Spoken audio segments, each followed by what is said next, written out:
Now, please welcome Professor Judith.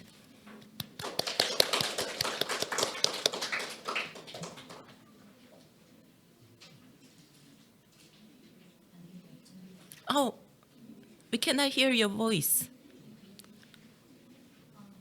Can you turn on the microphone? So now it's better? Now, yeah, we can hear you. So, and can you see my slides? No, not yet. Okay.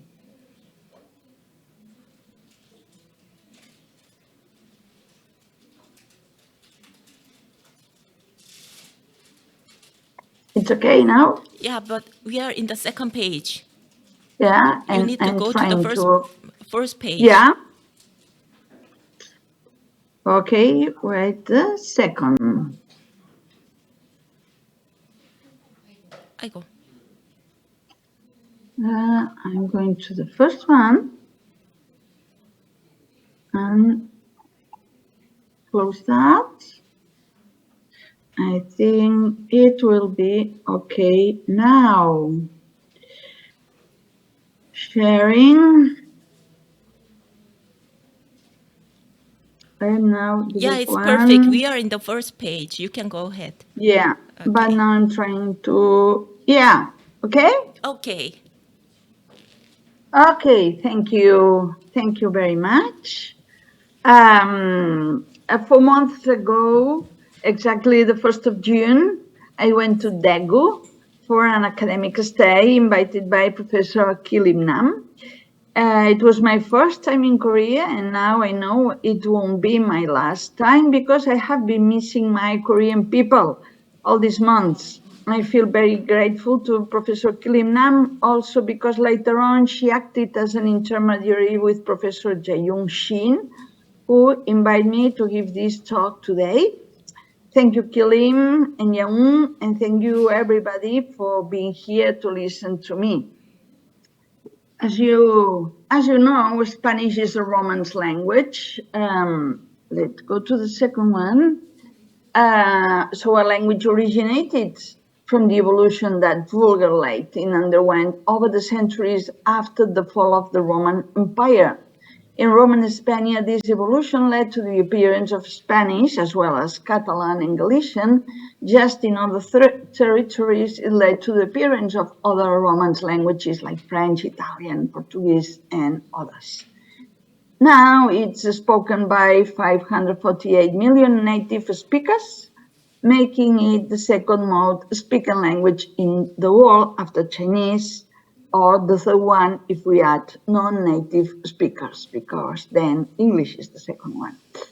Spanish is spoken mainly in Spain, 41 million speakers, and in various American countries, 127 million speakers in Mexico, 51 in Colombia, 45 in Argentina, 41 at the States, United States of America, but also in countries that were formerly under Spanish rule, such as the Philippines and Equatorial Guinea. Spanish is therefore an ancient language that enjoys great vitality, that thanks to its large number of speakers and the variety of countries where it is spoken.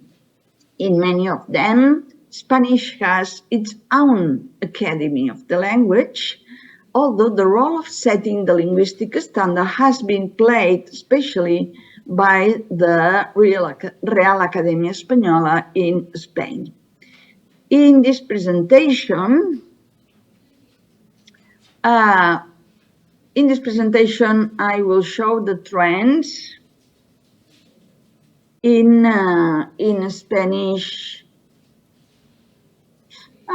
Spanish neology, focusing on Spanish in Spain and based on the data obtained by the Neology Observatory from Universitat Pompeu Fabra since 1989. This observatory specifically analyzes the appearance in use of words that have not yet been included in the academic dictionary of Spanish, which is DLE. You have it on the slide. So we analyze words that are outside the dictionary. And it is also important to mention that the analyzed data come from written usage, so especially press, but also general magazines and Twitter accounts, so on, but also oral usage, such as radio and TV. The evolution of Spanish has received a lot of attention over the years, and also nowadays, especially in terms of lexicon, so that we have several monographs focusing on lexical innovation here. The slide you have just 5 from the last years, volumes dedicated to the neology of Spanish. So, trends in Spanish neology can be observed from different points of view. In this presentation, we are going to see firstly how the neologisms of recent years are distributed according to the different processes of lexical innovation. We will also be able to observe trends if we examine the origin of neologisms, since they come from social usage or from the institutions responsible for ensuring the correct use of the language. Thirdly, we will try to find trends by analyzing neologisms from the point of view of their institutionalization. And thus separating the most frequent and established neologisms from those which do not reach such frequency.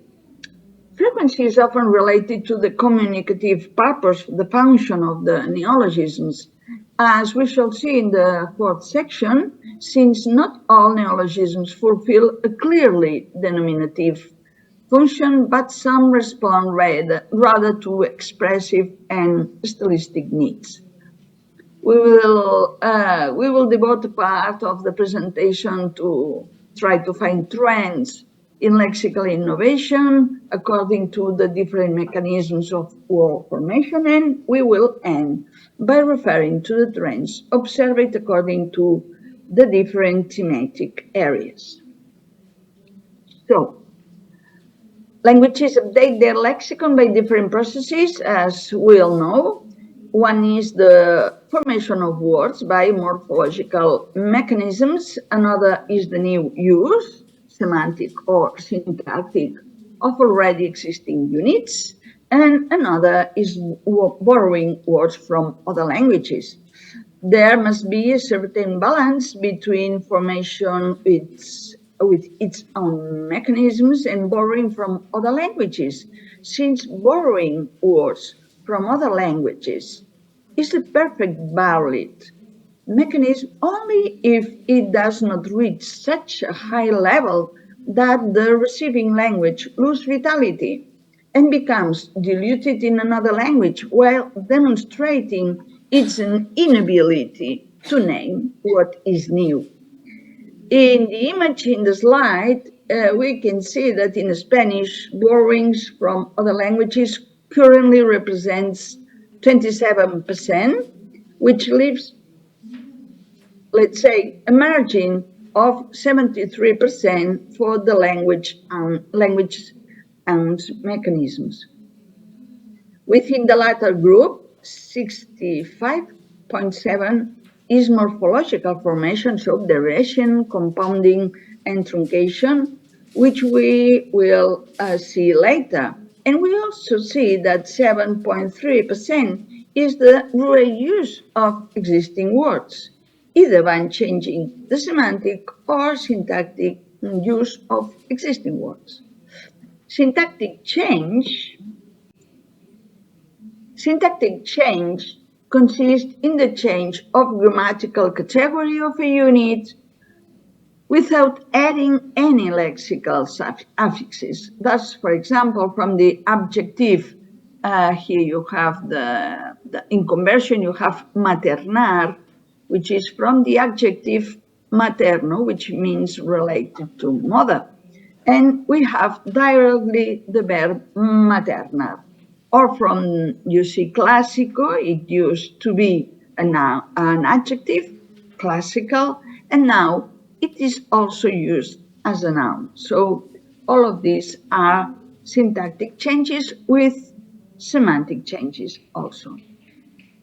Also, we have to take into account when the changing is not the category, but the subcategory, such as the gender or the number.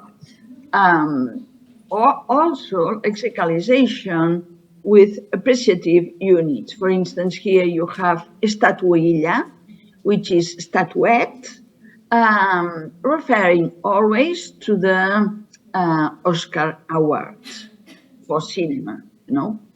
The different types of syntactic change account for 2.2 of the total lexical innovation in Spanish. So this is a mechanism with it, which is traditionally not very productive, but which could be on the rise due to the influence of English, where it's much common.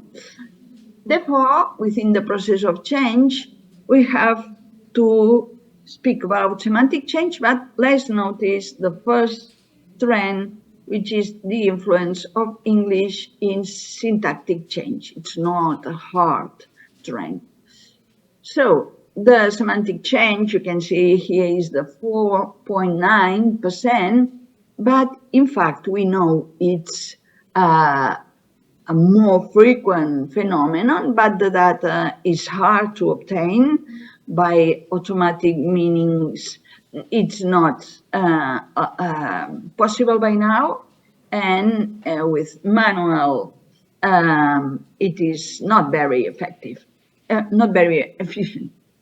So, among the examples of semantic neologisms, the foregroup is constituted by the use of proper nouns as common nouns in current Spanish. There is a growing trend also in this direction, especially in the area of technology and communication, where, for instance, WhatsApp is used for other types of messaging, and it is used also for the message. I send you a WhatsApp. So here we can see, because it happens also with Twitter, with Doodle, and with all these things. So here we have another trend in Spanish, and it's again a trend with influence of English. Even so, the greatest number of examples have to do with the semantic change of common and normally dictionarized words, and can be classified according to the extent of the change produced in examples with extension, reduction, or change, or other authors, other specialists, they classify the semantic change according to the rhetorical change. So metaphor, metonymy, autonomasia, ellipsis, oxymoron, and so on. It should be stressed that in the semantic changes, the influence of English can also be observed, since in many examples, this change is documented in English before it is in Spanish. And in fact, they are semantic borrowings and not semantic changes inside Spanish. We have seen that 27% of the neologisms in current Spanish come from other languages. And in this case, we can identify an important trend. The weight of borrowings in Spanish has been increasing in recent decades. Since in the decade of 1990 to 2000, the percentage was lower, just 22.4. Thus, the influence of other languages, mainly English, again, occurs directly with the introduction of borrowings, but also indirectly, as we have seen.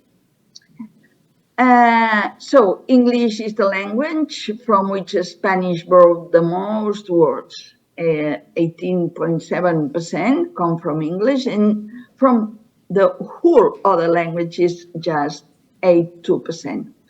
English is used to refer to everything new, concepts that reach Spanish society already directly denominated in English, in which speakers with increasing knowledge of the language, of English language, accept without any problem.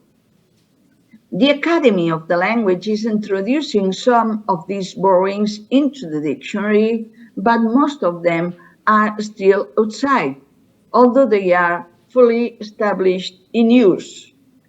As we can see in image 3, influencer, app, startup, podcast, online, YouTuber. So here you have the 20 most frequent English borrowings in Spanish today, not accepted by the Academy. They are mostly words from the field of technology and social networks, and although they do not appear in the Spanish reference dictionary, they are not only known by and used by daily speakers and also present in the oral and written media. It is interesting to note that these units offer a great formal variability in use, usually derived from the adaptation to Spanish spelling, but sometimes because this variability also exists in English. In addition to English, Spanish borrows from many languages of the world. In Spanish, in Spain, Spanish coexists with other languages and uses words from all of them, especially from to refer to cultural aspects such as gastronomy, politics, etc. Spanish also receives words from many European languages, whether Romance like Italian, French, Portuguese, but also non-Romance languages like German, Russian, Greek, Norwegian, Danish, I don't know. And also Arabic, many words from Arabic, not because of its geographical proximity, which it exists, but because of the number of migrants that Spain receive and have this language. Asian borrowings, on the other hand, are more related to globalization, especially in relation to gastronomy. From Korean, for example, I know I am always showing the same example from Korean. We should highlight kimchi, which first appeared in the Spanish press in 1997, but which, as we can see in the image 4, did not come into use until a few years ago when Korean restaurants began to have a greater presence in Spain and the rest of the Spanish-speaking world. So, let's go to trends according to the origin society or institutions. In the introduction, I mentioned DLE, the dictionary, the official dictionary, which sets the standard for Spanish. In earlier times, the dictionary strictly restricted the introduction of borrowings. And although in recent years the Academy has been more open to social speech and many borrowings have recently been added, the presence of Anglicism in society is still much more higher than in the dictionary. The tendency towards English in today's Spanish is not perceived to the same extent in the neology coming from the institutions, which rather try to promote less foreign forms. Thus, for example, as you can see in the slide, there are proposals to avoid their use with a literal translation, low cost, bajo costes, exactly the translation, like me gusta, online, en línea, cash flow, flujo de caja, for instance. But sometimes is a mere adaptation when it's not possible to change the word. So podcast, they have to add the accent, and drone, they have to put the E off. And in the third case, sometimes institutions just try to find a new word, like hashtag should be almohadilla, bullying should be acoso escolar, which is a kind of legal definition. On the other hand, borrowings from other languages tend to have a more decidedly denominative function and difficult to translate character, which is why they are more easily recorded in the dictionary. Even so, many of them are still outside the dictionary, such as seitan or ramen, internalized foreign words from the field of gastronomy for which there are no alternative forms, and borrowings from different subject areas, such as you can see here in the slide, bonobo from Bantu, capoeira from Portuguese, matryoshka from Russian, hammam from Arabic, hygge from Danish, or déjà vu from French. So, trends according to institutionalization now, thousands of words appear in social usage every year, so thousands, that are not in the dictionary. Some of them stabilize in use. In the long run, may end up being accepted by the dictionary. Although this does not always happen because dictionaries have internal criteria for the inclusion of new words beyond their frequency. Other words that appear in social usage may reach a high frequency for a few years and then disappear, so that their extinction occurs before a lasting institutionalization and they are not recorded. And other words do not acquire a high frequency, either because they are of a restricted register, they are informal, specialized, or dialectal, for example, because they are not really necessary or for other reasons. According to the data recorded by the Observatory of Neology, 68% of the annually recorded units have a single occurrence, so an apax legomena. They appear only once and are not documented again. In the first row in the slide, image 5, we can see some examples of this category of neologisms that have not been institutionalized in use. You can see, for instance, the last ones, super tie break in sports, or semi-dictatorship. No, it's a kind of stylistic form. The 32% of units which are not apax is made up of 3 categories of neologisms according to their degree of stabilization in social usage. On the one hand, we have the majority group with a low medium frequency made up of units that have not been used for time. Okay, we can see, I think I will have to run a lot because it's just 10 minutes left. It's 10 minutes left. We have 5 minutes left. 5 minutes left. Okay, so I will go to trends.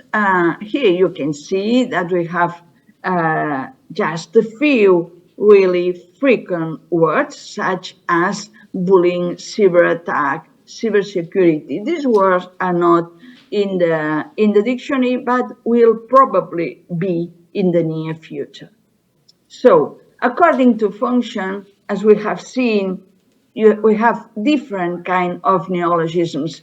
We have neologisms that are strictly referential denominative, like cyberspace, cyberbullying, cybercafe, but we have also many of this kind of everything with cyber in this case. Okay.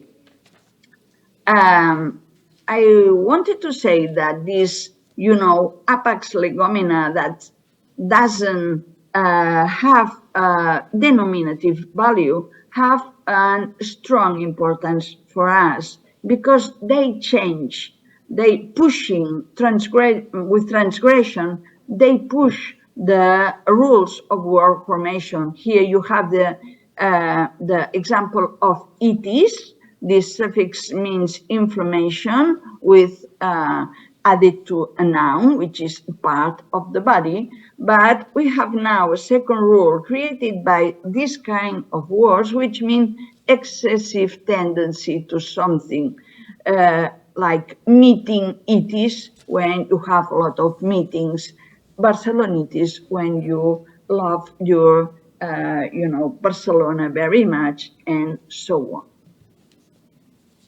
So you have the text published in the proceedings. So this part, according to formation mechanism, which was, let's say, quite hard, you can read it in the proceedings, and I am going to the last kind of trends I wanted to share with you, which is trends by subject areas. In the data available to us come, as we have said, from different types of oral and written text, but most of them are from written press. If we look at neologisms from a thematic point of view, we see that there is a proliferation of neologisms on the subject that most interest or concern to society. If the observation were made on text of spontaneous speech, which is not our case, the distribution of topics would be perhaps different. Although every year there are many topics that concern society and therefore the subject matter of neologisms, trends in neologisms can be observed along the same lines as in the brains. The pandemic marked our lives in 2021 and 22, and before that it was the climate emergency that was and still is most prominent. On the other hand, wars in different parts of the world have given rise to migratory movements, which have also led to the emergence of neologisms and the growing awareness of gender inequality, different sexual orientations, and gender identities has also led to the integration of new concepts and words to describe them. In addition, technological development has not ceased, and this has enabled new communicative and information environments with their new terms, now especially focused on artificial intelligence.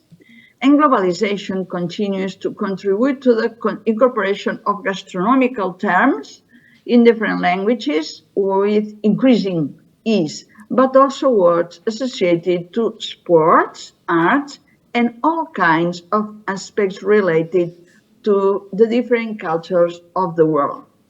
To illustrate with examples the trends in Spanish from a thematic point of view, I just chose these three subjects, COVID, gastronomy, and technology. And it shows clearly the absence of borrowings in the first row. So in COVID, it was created words with compounding and derivation. But as you can see in gastronomy, we have words from all the world, and in technology, as you can see, is derivative words, but mainly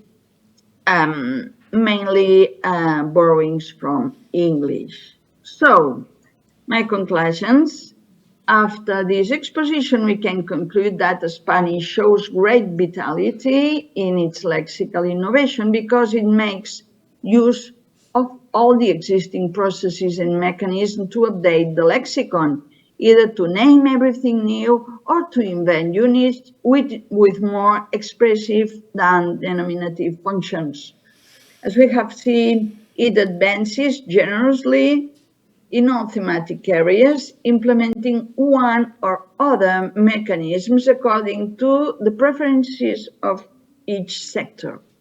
Borrowing with dynamics that dictionaries are unable to process, does not seem to be weakening the language's own mechanisms. On the contrary, new formats and new rules are appearing. The most relevant trend is, of course, the influence of English on lexical innovation, because beyond the 18.7% that represents the adoption or adaptation of borrowings from the language, English underlies in many changes that are taking place in the different lexical processes of Spanish innovation. So, thank you very much. Thank you so much, and thank you for being punctual. I think this was a great opportunity to get to know the trends of Spanish new word formation.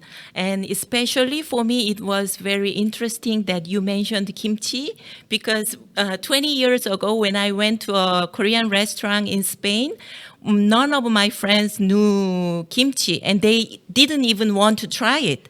So I had to explain this is a very healthy Korean food, and this is a kind of spicy Korean pickle cabbage. But I'm very glad that now kimchi is part of Spanish neology lexicon. Thank you so much. And I think there are plenty of questions from the audience. If you have any questions, just raise your hands and you can come here to make questions.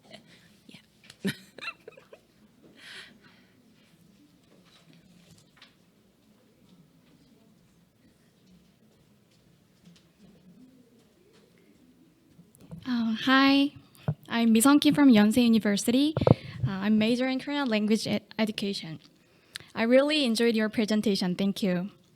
In this presentation, it was very interesting that use of Anglicism was avoiding in Spanish. On the other hand, other languages were more easily accepted in chapter 2. I think Korea is opposite, because in Korea there are a lot of neologism from English comparing to other languages. I mean, relatively. So it was very interesting for me. Anyway, my real question is, Spanish is the second most spoken language after Chinese, as you said, and it is used as a first or second language in the world in many countries. So I think in each countries there are another neologisms shared and used by native speakers in their community. In this point, I was wondering if the OBNEO that the data that you used has collected the Spain Spanish from other countries. If it's only collected Spain Spanish, how can you catch the neologism from other countries? Thank you. Okay, thank you. Our academy is trying to avoid a part of English words because we have many. We have thousands of English words, but they are being accepted little by little. And with other languages, what happened is that it's just a few. It's not such a great quantity, and also that normally these kind of words from other languages are really necessary, because if you don't say kimchi, you don't have a different word. So, but for English, we have, for instance, young people now says it is very cool, but in Spanish we have plenty of words to say that. It's not such, there is not such a necessity, a need, no? Okay, about the Spanish neology in other countries, I was talking especially about Spanish in Spain, but we have a network from 2003, which many universities in different countries of America we have been working with Argentina, with Mexico, Colombia, Peru, and Chile, and still other countries. And we are trying to find out which are the differences of trends in lexical innovation in, in these different countries. The differences exist, especially, for instance, in Mexico, which is really touching the states. They have still more English borrowings. In some countries, they have another kind of borrowings with ancient languages from America. So if you are interested in that, you can have a look to something called Antenario, because this networking is called Antenas Neológicas, and we are every month, feeding a kind of dictionary with definitions of all these neologisms, and we put there a little flag saying if it exists in all the varieties of Spanish or not. This scenario can be useful for you, I believe. Thank you for the answer. I appreciate it. Thank you. Thank you. Thank you. I think we have another question from the audience.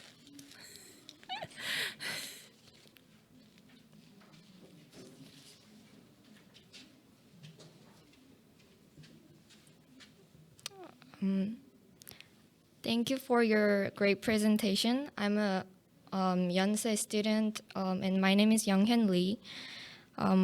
It was very interesting to hear about how Spanish or English is influenced by Spanish, and it is also related to the Spanish word formation.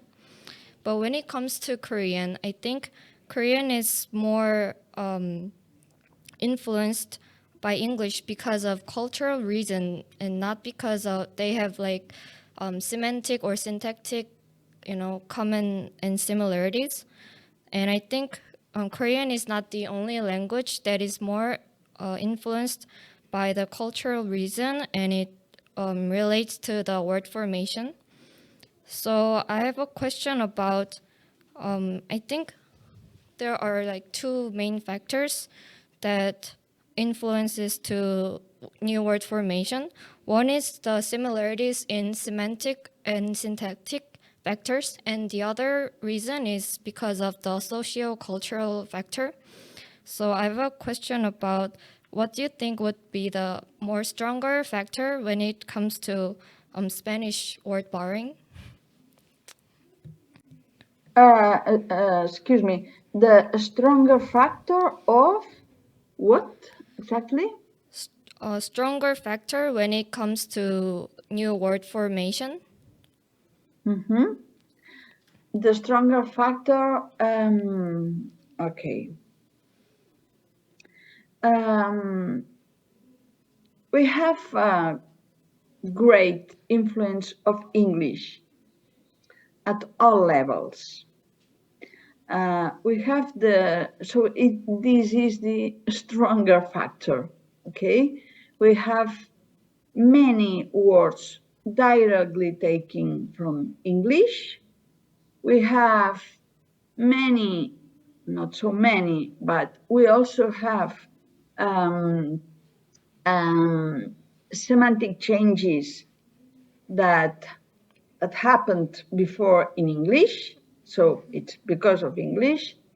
And we have also changes in our morphological rules, word formation rules, because sometimes, we have a word formation rule, okay, and it's not quite productive rule, but if in English it is really productive, in Spanish it will be, okay?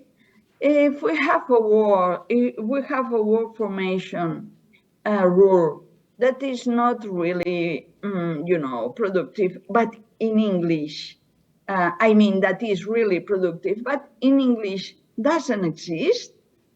So it will change a lot. So what I try to show is that this influence of English is there from really different points of view.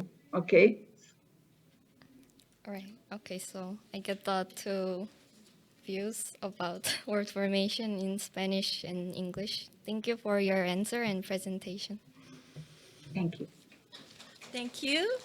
I think we still have more questions to ask, but I'm sorry to say that it is time to wrap up because our second speaker is waiting. Thank you so much, Professor Judith, and we are expecting to see you in the next conference. Thank you. Thank you. Now it's time to introduce our second speaker, Professor Robert Lett from Adam Mickiewicz University, Poland. The title of speech is ChatGPT as COVID lexicographer. Please welcome Professor Lett.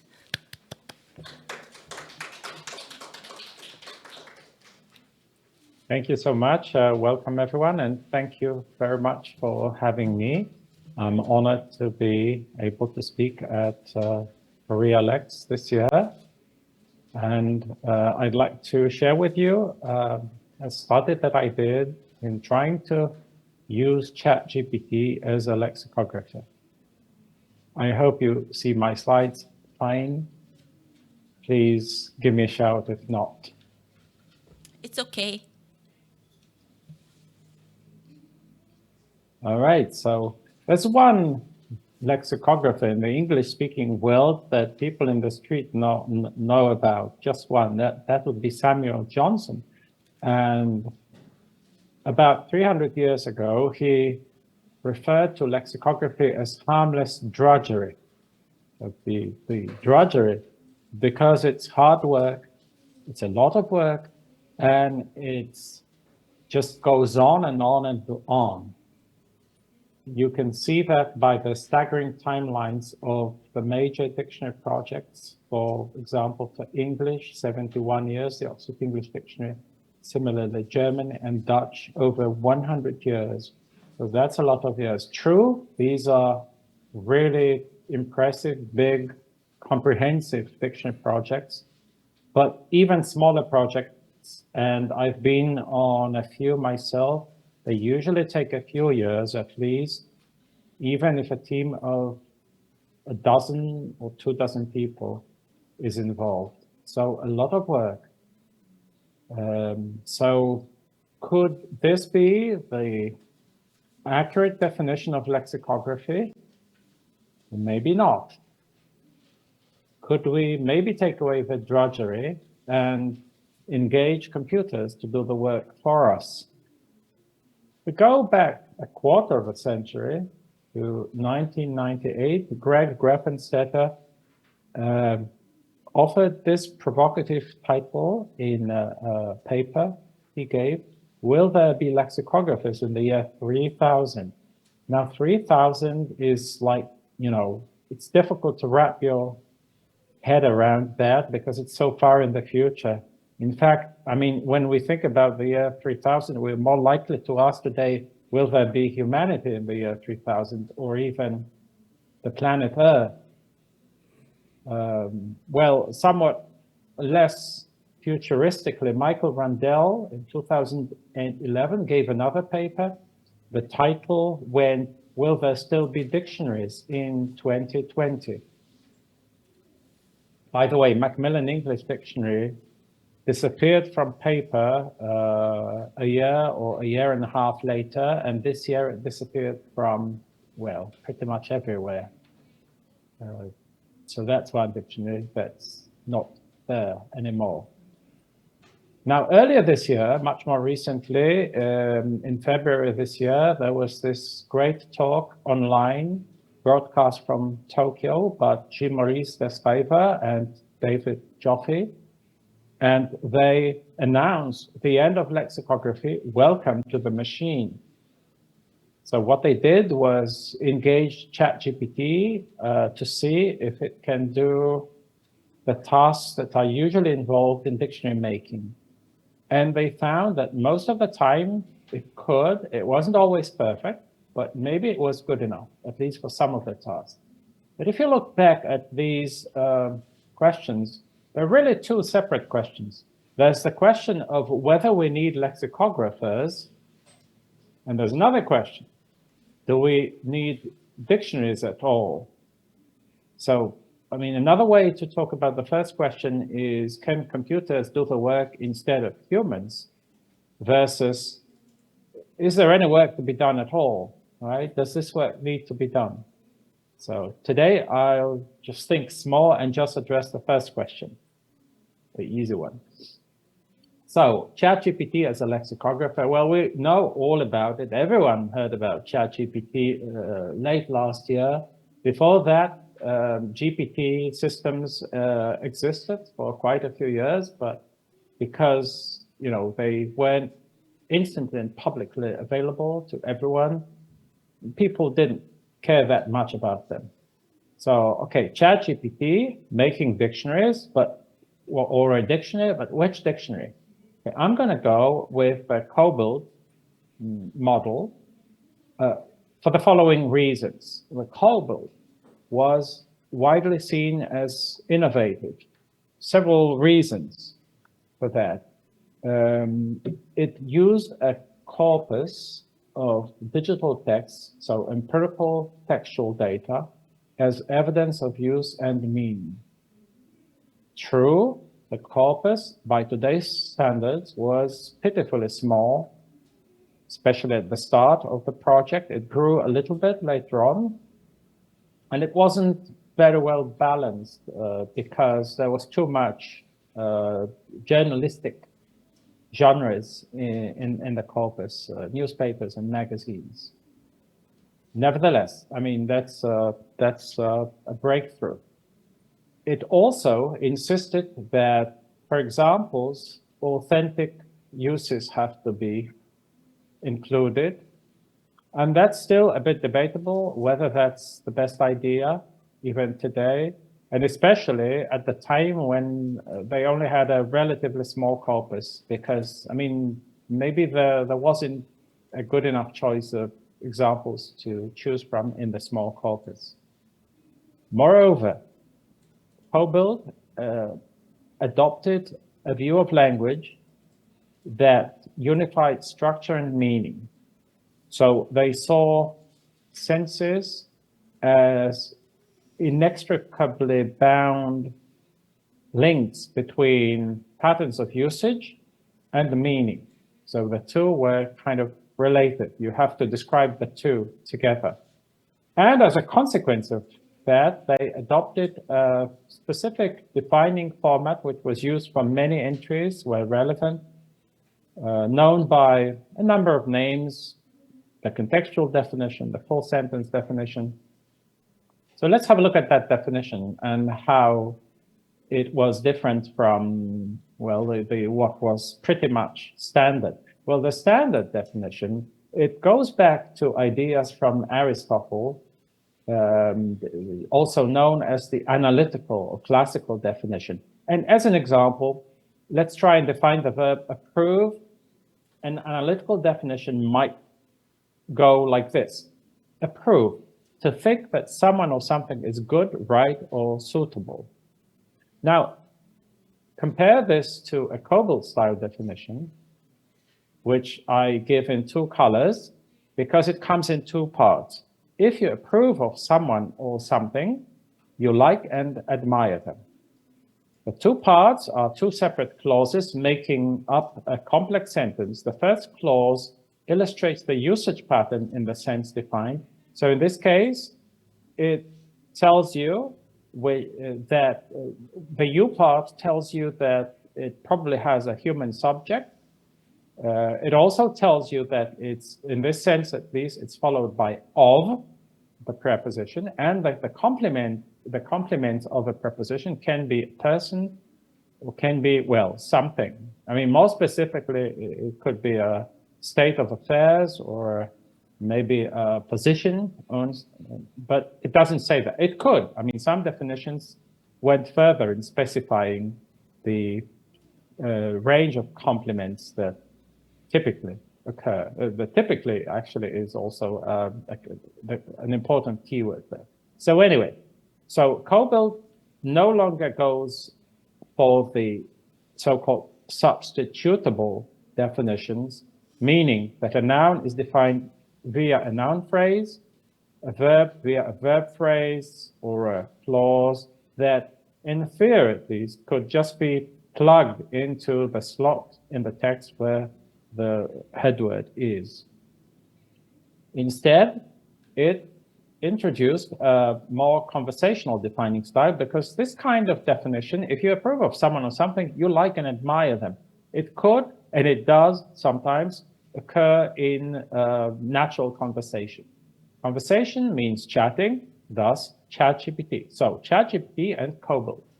So my idea was to see if ChatGPT could emulate the performance of a human lexicographer in compiling COBOL-like entries.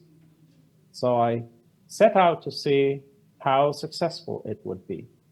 Now, in order to do that, I needed some test headwords. I went with verbs of communication as categorized in the respectable Cambridge English Vocabulary Profile available online. The reason, my motivation being that these verbs tend to have rich complementation patterns and also pragmatic uses that can actually be quite difficult to describe lexicographically. I didn't want the task to be too easy. I also threw out any items that are A1 or A2 according to the common European framework of reference, so too easy. And at the end of the day, I was left with the following 15 items. These are listed at the bottom of the slide: argue, beg, blame, and so on. So for each of these 15 headwords, I needed 2 entries. I needed an entry from COBOL, which I grabbed from COBOL Online as of February this year. And the other entry I needed to get from ChatGPT. Now, in this case, I used a premium subscription service using ChatGPT Plus. Not that it mattered that much. The problem was that at the time everyone was using it and there was a lot of service interruption. So I did that also in February, the same day. And now in the next few slides, I'm gonna walk you through how I elicited these entries from ChatGPT. Before I do that, however, a quick note: there are parts of entries or entry elements in COBOL that I didn't include because early on I found that ChatGPT does a very good job. It's really very easy. And these were the syntactic pattern codes, like for transitive and transitive verbs, the types of complements, phonemic transcriptions, so an indication of pronunciation, and listings of inflected forms. For instance, approve, approves, approved, approving, right? So I decided to just keep the sense structure definitions and examples, but not that. And in fact, these, or at least 2 out of the 3, are already generated automatically in modern lexicography without having to resort to any artificial intelligence. Okay, so how did I get these entries? I just used the interactive text interface. Today we have the API. I did not use that. I used just the regular chat window. In what is known in the machine learning community as few-shot learning, meaning, well, just a few exchanges, a few shots. So I started with just a brief introduction. Then I presented 2 model entries, which I copied directly from COBOL online, minus the elements that I just discussed, minus the pronunciation and the grammatical codes and the inflected forms. So the two model entries were for approve and for assassinate. And I also added some comments. And once that was done, I just asked for the 15 headwords one by one. So I basically just gave the headword and got back the entry. So I'm going to show you the exact things that I typed in the ChatGPT window. So I won't maybe read through all that, but I explained that we need dictionary entries for English verbs for learners of English in a way that explains meaning and illustrate usage at the same time, and they are novel because it's not just through example sentences, but already in the structure of the definition that the way the words are used is presented, and that we need full sentence examples, and that the definitions should use fairly simple words. Okay, so then let me now show you. I said to ChatGPT, here's an example entry for the verb approve. Take a look. Okay, so this is the example, the first model entry that I gave.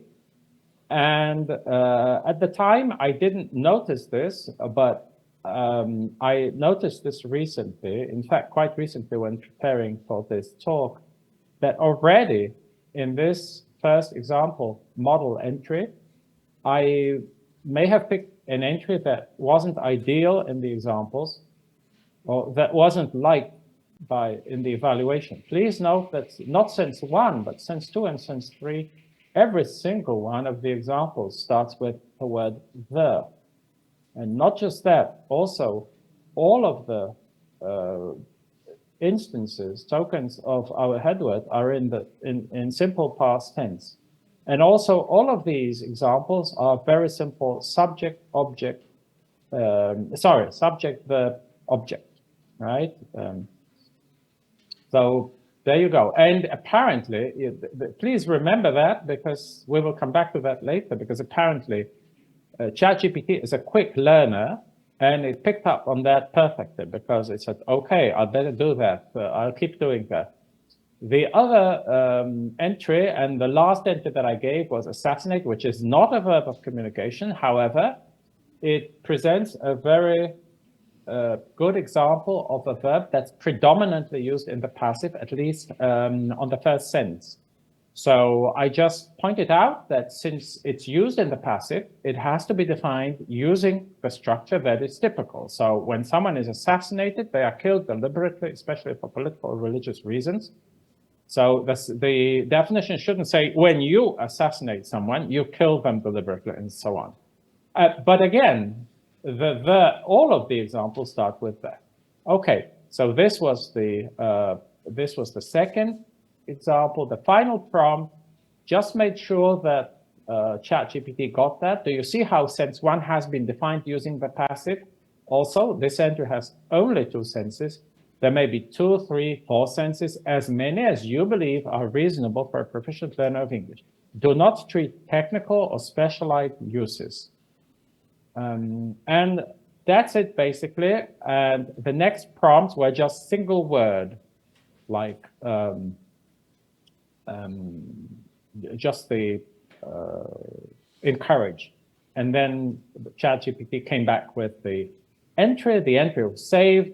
I've collected all of the entries, 15 entries. So I had 15 entries from ChatGPT and 15 entries from Google. And then I needed to evaluate them. Now for this, I decided to use well-known experts on English definition and lexicography. So I sent out some personal invitations, and I recruited 4 experts, and I'm very, very grateful to them. Thank you so much to all of you. 2 of the experts were actually on the original COBOL team. That's Liz Potter and Michael Rundell. The other 2 experts did not work on COBOL, any version, but are known to have published on defining formats for learners of English, Reinhard Heuberger and Sylwia Wojciechowska. So 4 experts. I ran, for each expert separately, I completely randomized the entries, and I didn't tell them where the entries came from, and I never mentioned that artificial intelligence could be involved in any way. So I asked the experts to rate 3 things, the quality of 3 things: sense definition for each sense, sense exemplification for each sense, and each entry as a whole. And for that, they used a 5-point scale from bad to great. And in some contexts, when I need to do some computation, I also use numerical values from 1 to 5. So if you see numbers, this is what they correspond to. 1 is bad, 5 is great. And finally, I also invited open-ended comments. So let's have a look at the results. Just its descriptive results, just looking at the mean values and the median and mode, the most common values. For definition, both the ChatGPT, which here is represented as AI, because ChatGPT is a type of AI, they were good, all good, and Cobalt also good. Not that much difference between the means. We'll test whether that difference is significant a bit later. Examples, a different picture, because here the Cobalt definitions were almost 1 grade better than ChatGPT. Entries overall, well, middle of the road, which isn't surprising because entries consisted of definition and examples, so I won't discuss this now. In a little bit more detail, these are the individual raters, experts, and individual entries. As you remember, for each entry had 2 ratings. Actually, well, each sentence had ratings for definition and examples, but each rater for each headword rated both the human Cobalt definitions and the AI definitions. So I could compare them pairwise for each combination of rater and headword, and that's exactly what I did here. And the result of this comparison, the difference between the rating for Cobalt and a rating for ChatGPT, I called the, somewhat pompously, sorry about that, human advantage. So a human advantage of 0 means that they were rated the same. A positive human advantage means, well, Cobalt was rated better for this particular headword and for this particular rater. A negative human advantage means, well, the machines did better. Maybe I'll take away some of the detail here. Now you can see maybe more clearly without the individual raters. The dot means represents the mean value, and you see the range of evaluations. One thing to note, if you look at definition, clearly you can already see that ChatGPT did best for definition. So for 6 out of the 15 headwords, the ChatGPT definitions were at least as good as those from Cobalt, 6 out of 15.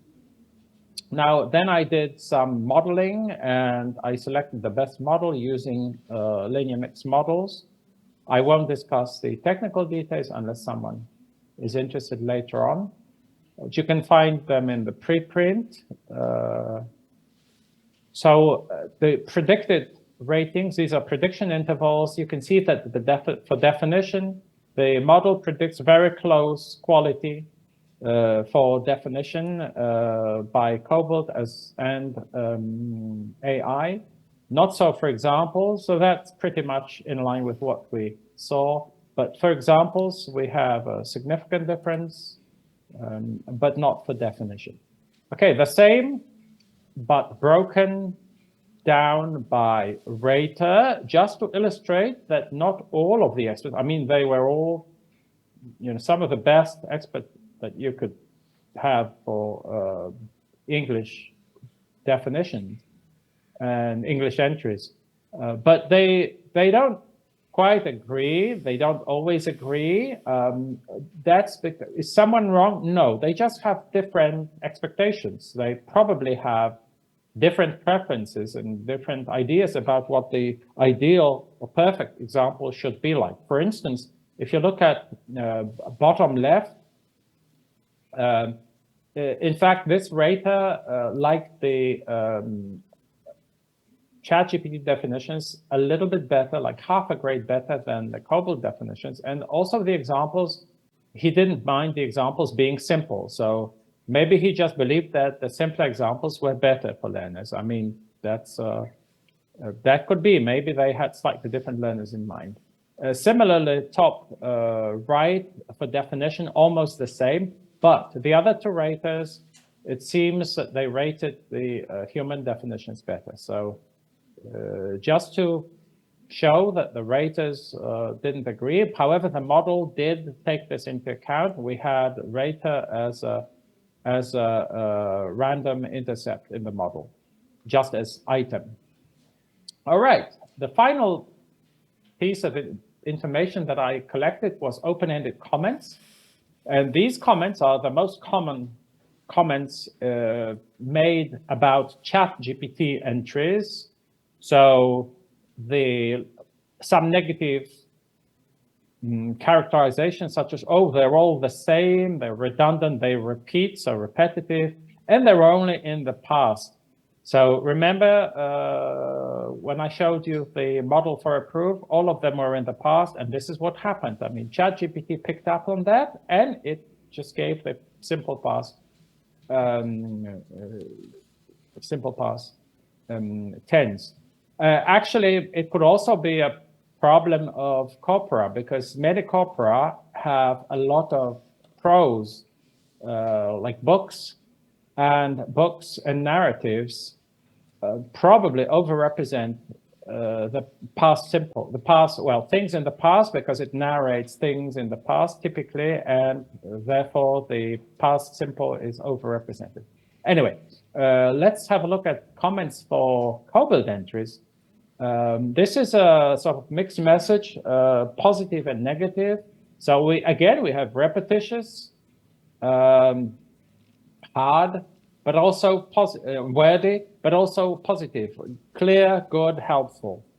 All right. So clearly, the definitions were pretty good, but not the examples. So now that I had the comments from 4 experts, I thought, why don't I digest them and feed them back again to ChatGPT and see if it could improve on these examples. And for this, I just picked one entry, which was rated the lowest of all for examples. Encourage had the lowest ratings since at this time we moved from February to May. The GPT, the newest GPT model available was GPT-4. So that was a different model. And this is what the new prompt, this is what I said. So I have some entries and they have good definitions, but the examples, they could be better.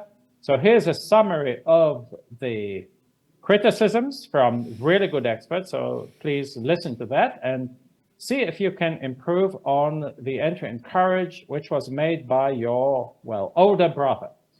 So point 1, do not change the definitions, keep the definitions exactly as they are, and ChatGPT did that. Second, that's the most important, make example sentences within each sense less similar to one another. Do not just use the past simple tense. Do not always start with the. 1 or 2 of the 3 examples could be a bit more elaborate than the bare bones subject verb complement. Okay, and then what you see on the left is the entry that was also included as part of this prompt. And what you see on the right is the newly produced fine-tuned entry. So what you can see, okay, the is gone. None of the 6 examples in this case starts with the. So it really took that advice to heart. I better not use the in the beginning. Past simple,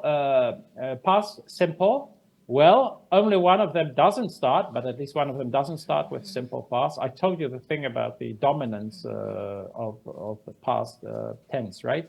But we have an example that doesn't have simple past. Never stop believing in yourself. The coach said, encouraging the team before the big match. And if you look at Sense2, really sort of boring, boilerplate examples. The good grade encourage the student. The sunny weather encourage the hiker. The success encourage the entrepreneur. These were replaced with much richer, much more elaborate and more interesting examples. So we have something like his, instead of the success encouraged the entrepreneur, we have his early success as an entrepreneur encouraged him, instilling the belief that he could turn any idea into a successful business. Okay, I like these new examples, but let's go to the experts. I sent them back to the experts. At this point, the experts were completely debriefed. No more deception. They knew it was AI, but I asked them, I was just very open about what I did. I sent them back with your comments. Is this better? And all experts agreed that these are much better. And in fact, really good. So in conclusion, it seems that ChatGPT is able to produce COBOL-style definitions that are just as good as those written by highly trained human lexicographers. And that's a really sort of important finding, because, I mean, for centuries, we've believed that to do good lexicography, you need to be that rare expert. You have to have that skill, which also needs to be honed in extensive training, but it doesn't seem to be so. Also, the training was like 5 minutes. And obviously, GPT systems are, once you train them, they churn out the entries much more quickly than humans and cheaply, even if you allow for humans still being used for quality checking and post-editing. That's for definition. But for examples, the initial examples that were generated were not nearly as impressive. But then again, with some further prompt engineering or fine-tuning, the examples quickly got much better. They ended up being both authentic sounding and accessible. Last slide. I didn't touch on issues of sense identification or other aspects of entry organization. Some others have looked into this and are looking into this, but this needs also to be addressed before we can claim that AI-generated entries are as good as those produced by human lexicographers. There wasn't actually much about that in the comments, that just isolated suggestions. Maybe you could split or merge these senses. So I assume it wasn't terrible. And an important limitation, this was for English. Languages other than English will very likely do much worse, at least with ChatGPT, because we know there's heavy bias in favor of English in the training data of ChatGPT. So you would probably need another large language model if you wanted to do that for Korean or other languages. Thank you so much for listening. I just wanted to let you know that just 2 days ago, a very comprehensive and up-to-date interview was published by Gilles-Maurice de Schrijver, Generative AI in Lexicography, the current state of the art using ChatGPT. Thank you, and I'm ready to take your questions. Thank you, Professor. It was a great speech that gave us plenty of implications regarding how we as human lexicographer get along with this kind of generative AIs. Now it's Q&A time. Anyone with questions? Yeah.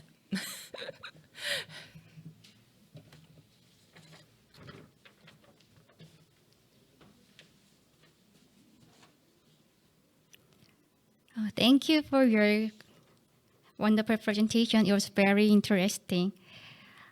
In the beginning of your presentation, you mentioned about 2 questions. Like the first one was, do we need lexicographers? And the second question was, do we need even dictionaries?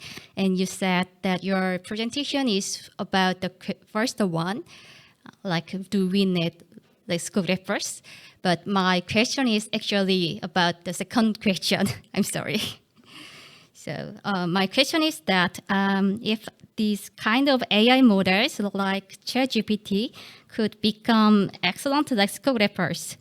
It seems that people might use ChatGPT itself as a dictionary rather than looking up traditional dictionaries. So what are your thoughts on this perspective?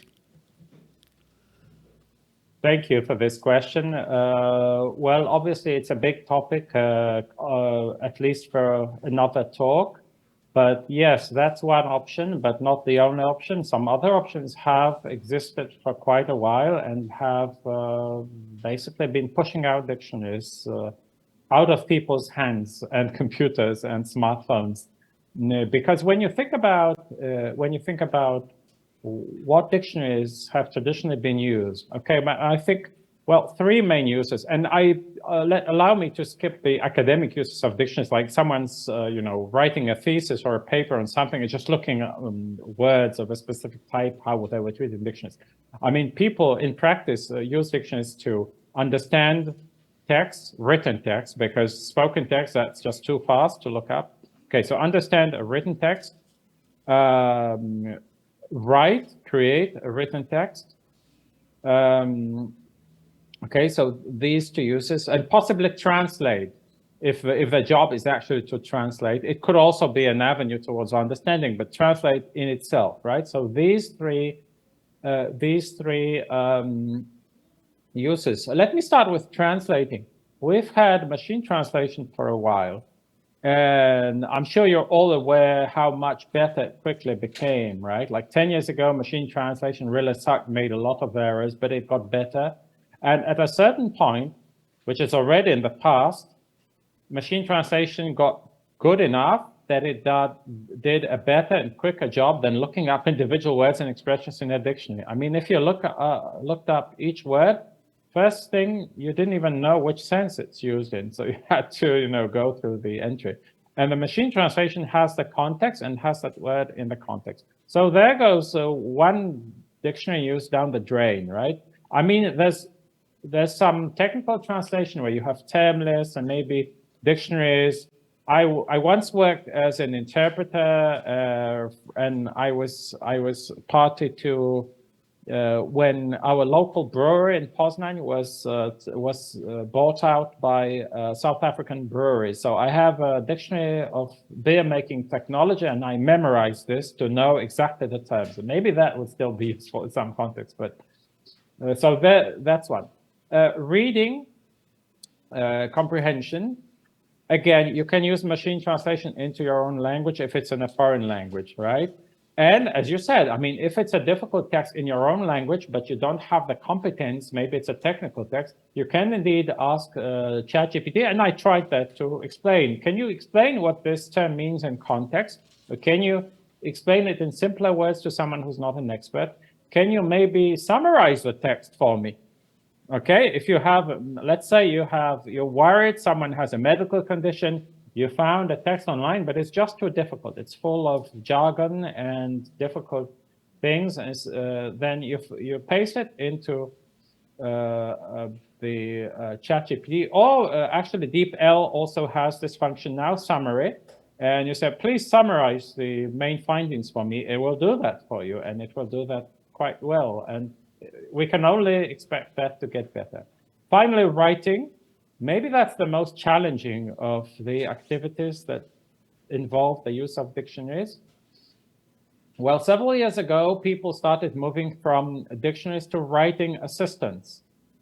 Actually, I was involved in one writing assistance for academic English, Collocate, which focused on academic collocations. So the idea is you write, and the writing assistant in the background prompts you, tells you to maybe rephrase, this is the word you need. I mean, maybe you want to fix your grammar. So writing assistant, even Microsoft Word does that, and it does that more as they actually add artificial intelligence. I was recently writing an abstract, and I noticed that it suggested the whole long, I think it wasn't even a bigram, but a trigram, an expression of 3 or 4 words, because I used it earlier, and it realized that it's like, for instance, mean values of effectiveness by student an item, and it already filled in that for me. So that's what I mean. That's what I mean. I don't know what you think. What do you think? I totally agree with you. Thank you for your wonderful answer. Thank you, Professor. I think we still have more questions to ask, but we are running out of time, and I think I'm sorry that that it is time to close the session for the next session. So now I like to express my deepest gratitude to Professor Robert and Professor Judith for sharing your great works with us today. And we are looking forward to meeting you in another conference in any part of the world, maybe in Poland or maybe in Spain. Thank you so much, and we had such a great time today. Thank you. Thank you. Thank you. A pleasure and an honor. Thank you. And enjoy the rest of your conference. Thank you.